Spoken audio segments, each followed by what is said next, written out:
इन दिनों केदारनाथ यात्रा का सिलसिला जारी है, जहां बड़ी संख्या में श्रद्धालु केदारनाथ यात्रा पर पहुंच रहे हैं। वहीं केदारनाथ धाम में एमपी न्यूज की टीम ने श्रद्धालुओं से बातचीत कर उनका अनुभव साझा किया। देखिए खास रिपोर्ट। केदारनाथ धाम उत्तराखंड के रुद्रप्रयाग जिले में स्थित है और ये हिंदू धर्म के सबसे पवित्र स्थलों में से एक है। ये मंदिर भगवान शिव को समर्पित है और हर साल करोड़ों श्रद्धालु यहाँ पर आकर बाबा के दर्शन करते हैं। बता दें कि श्रद्धालु हरिद्वार से बस, जीप, टैक्सी से गौरीकुंड पहुंचते हैं और गौरीकुंड से पैदल ट्रैक कर चीरबासा, जंगलपट्टी, भीमबली, रामबाड़ा और लिंचोली होते हुए केदारनाथ धाम तक पहुंच सकते हैं।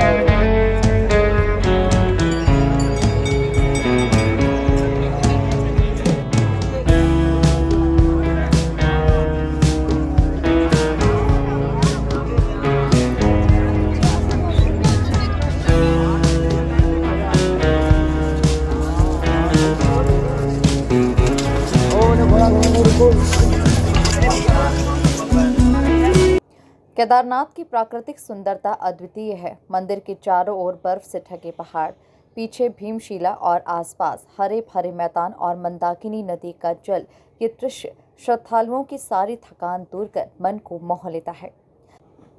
वहीं सुबह 4 बजे और शाम को 7 बजे की आरती का एक अलग ही दृश्य होता है।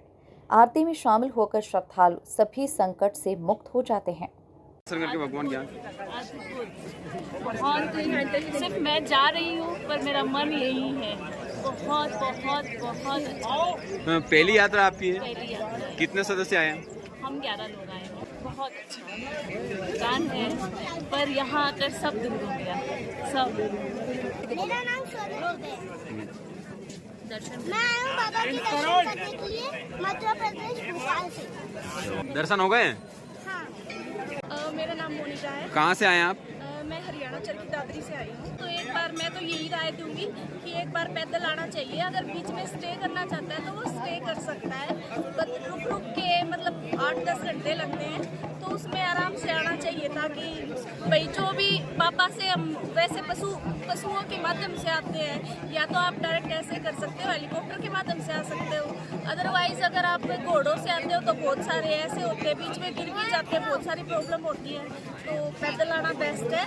जो भी हमारे जीवन में जो भी परेशानी है, कुछ भी प्रॉब्लम होती है, यहाँ आके सब भूल जाते हैं। मतलब इतना दिल खुश हो जाता है। हर इंसान को एक बार तो जरूर आना चाहिए यहाँ पे। बहुत सुंदर जा रही है और आनंद मंगल है और बाबा केदार के खुले दर्शन हो रहे हैं। जितने भी मेरे श्रद्धालु भगत आ रहे हैं, सबको बढ़िया दर्शन हो रहे हैं। बाबा सबकी मनोकामनाएं और भजन पूरा कर रहे हैं। दूसरी बात एक और है कि जितने भी यहाँ पर आए हैं, सबको कुछ ना कुछ मिला ही है बेटा, तो भगवान सबको देते हैं। दूसरी बात, बाबा यहाँ से गुप्त काशी से नीचे जाते हैं, वहाँ पे डोली रहती है बाबा की। और दूसरी बात, 6 महीने बाद बाबा फिर ऊपर आते हैं।